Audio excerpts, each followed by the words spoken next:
안녕하세요. 책사랑 오죽헌입니다. 법화경 방편품 수량품 강의 316쪽부터입니다. 본문 읽어드리겠습니다.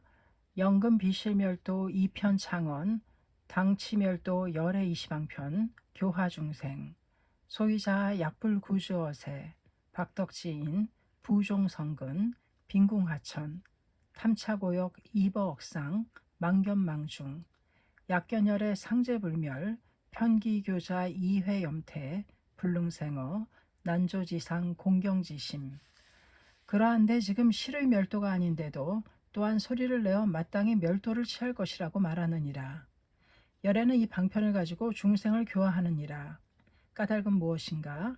만약 부처가 오랫동안 세상에 주하면 박덕한 사람은 성근을 심지 않고 빈궁하천해지고 오역에 탐착해서 억상망견의 그물 속에 들어가리라. 만약 열애가 항상 계셔서 멸하지 않는다고 보면 곧 교자를 일으켜서 염태를 품고 난조의 생각과 공경의 마음을 생하게 할 수가 없느니라. 통해 부처는 상조불멸이고 앞으로도 수명이 다하는 일이 없다. 그럼에도 불구하고 지금 진실한 멸도는 아니지만 마땅히 부처는 멸도하리라고 말한다. 열애는 이 방편으로서 중생을 가르치고 이끈다. 그 까닭은 무엇인가? 만약 부처가 오래도록 세상에 머물면 덕이 적은 사람은 성근을 심으려 하지 않을 것이다. 또 가난하고 초라한 생활에 떨어지고 안, 이, 비, 설, 신이 일으키는 5가지 욕망에 빠지고 집착하고 갖가지 잘못된 사상의 그물 속에 갇혀버릴 것이다.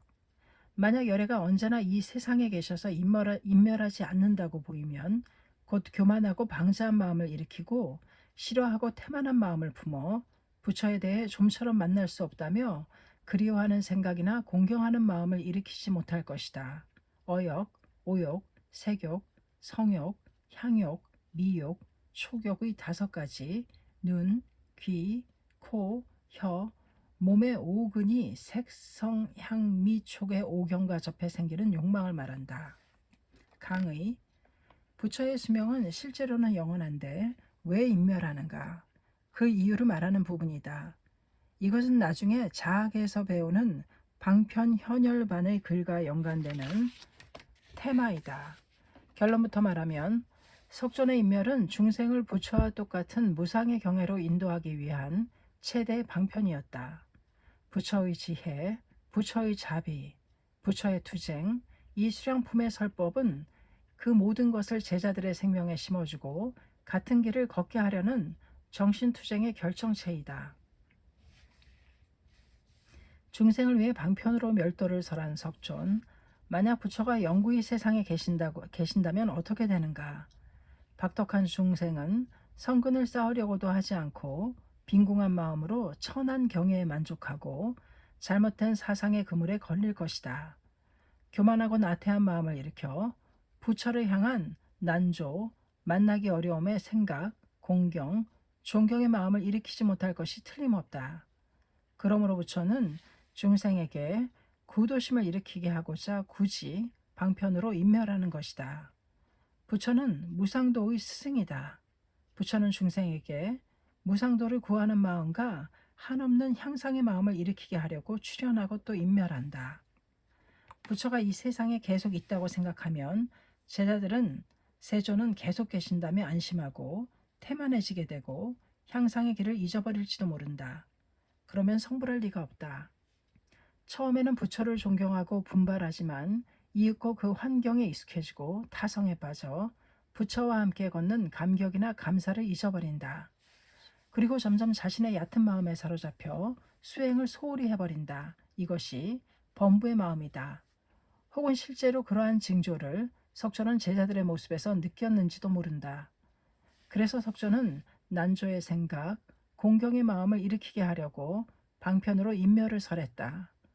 부처에게 난조의 생각, 공경의 마음, 만나기 어려운 부처를 만난 기쁨, 감격, 감사, 그리고 부처를 존경하는 마음, 이것이야말로 신앙의 원천이기 때문이다. 불법은 자립과 인간 존경의 가르침, 불법을 한편으로 말하면 민중이 자립하기 위한 철학이다. 자기 자신의 힘으로 자기 자신을 만들어가는 길을 가르치는 법이다. 스승에게 어리광 부리는 마음으로는 진실한 경의 향상을 바랄 수 없다. 그와 동시에 불법은 인간 존경의 법이기도 하다.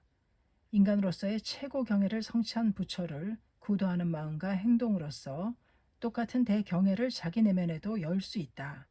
이것이 불법이 말하는 사제의 원리이다. 자기 합리과 타인에 대한 존경, 인간이 이 양쪽을 갖추기란 상당히 어려운 일이다. 자립심이 강한 반면에 타인을 멸시하는 경향이 강한 사람도 있다. 또 남을 존경하지만 의존하려는 마음이 강하고 자신을 제대로 다스리지 못하는 사람도 있다. 모두 미숙하다고 할 수밖에 없다. 그 점에서 내가 우정을 맺고 있는 세계의 식자나 지도자들은 그 길, 그 분야에서 위대한 노력을 거듭하는 자립의 사람이다.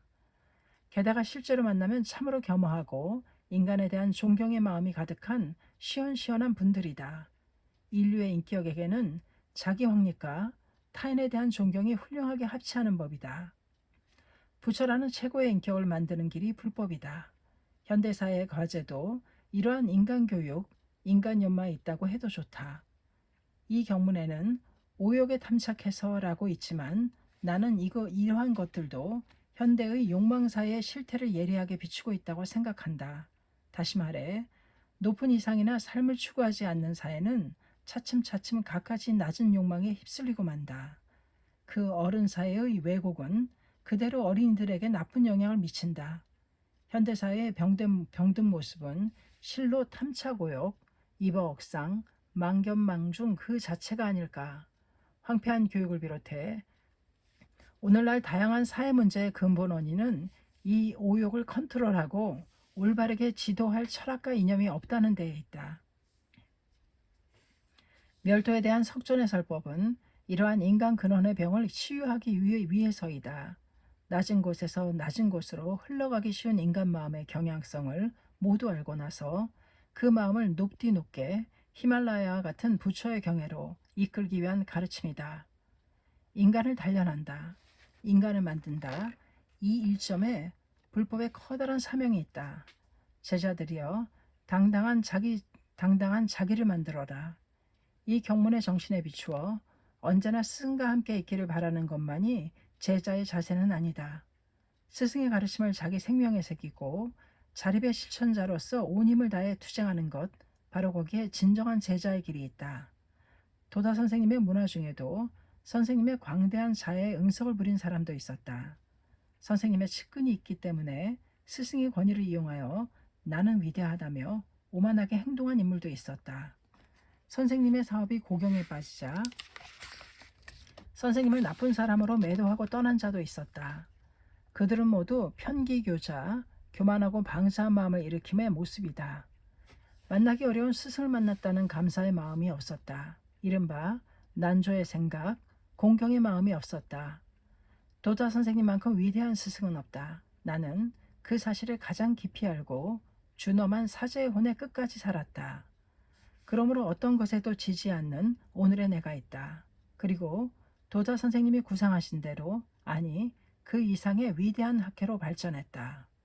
이 엄연한 투쟁과 개가의 역사를 특히 젊은 청년부 여러분은 생명에 깊이 새겨주기 바란다. 중요한 점은 스승의 모든 것을 이어받겠다는 결심이다. 기원이다. 대투쟁이다. 이 경문에서 석조는 그 근본 정신을 가르치고자 했다. 응석 부리지 마라. 끝까지 구도하라라는 석존의 가르침은 엄하다고 하면 엄하다. 그러나 동시에 모두를 부처와 똑같은 경애로 라는 대해와 같은 자비의 마음이 우리 마음에 깊이 육박해 오지 않는가. 인류의 대지도자 석존이 전혼을 다해 이렇게 외쳤다. 제자들이여 당당한 자기를 만들어라.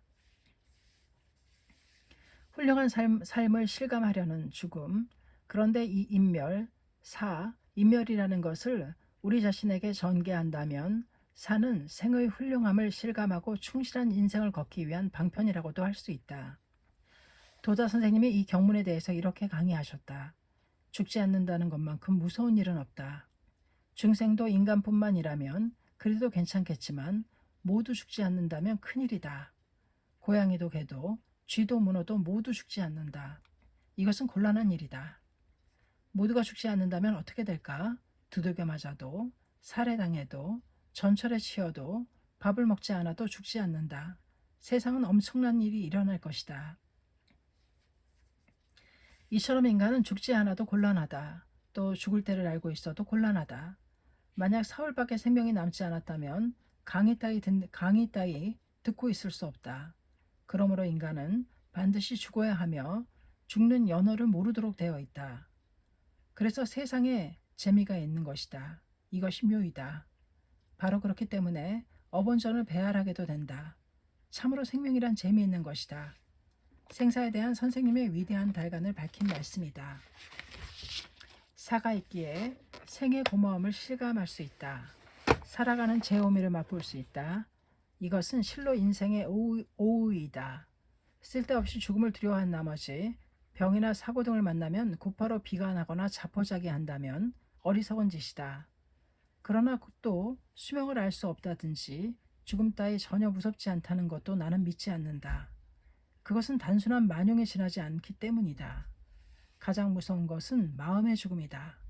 더 나은 삶을 달려는 마음을 잃은 것이다. 미국의 양심이라 일컫는 노먼 커즌스는 몇 번이고 난치병을 극복한 경험에서 이렇게 결론을 내렸다. 인간의 가장 큰 비극은 죽음이 아니다. 살아있으면서도 죽은 것 같은 삶이다. 죽음은 누구나 피할 수 없다. 그러므로 순간순간 인의 힘을 다해 살자. 인간답게, 자기답게 지금을 빛내자고 정할 때 인간은 헤아릴 수 없는 힘을 낼 수 있다. 또 거기에서 타인에 대한 배려의 마음도 가질 수 있다. 여기에 생명의 묘가 있다. 중도가 있다. 불법은 이러한 응축한 삶을 가르치는 천리이다. 감사합니다. 수령품 강의였습니다. 책사랑 오죽헌이었습니다.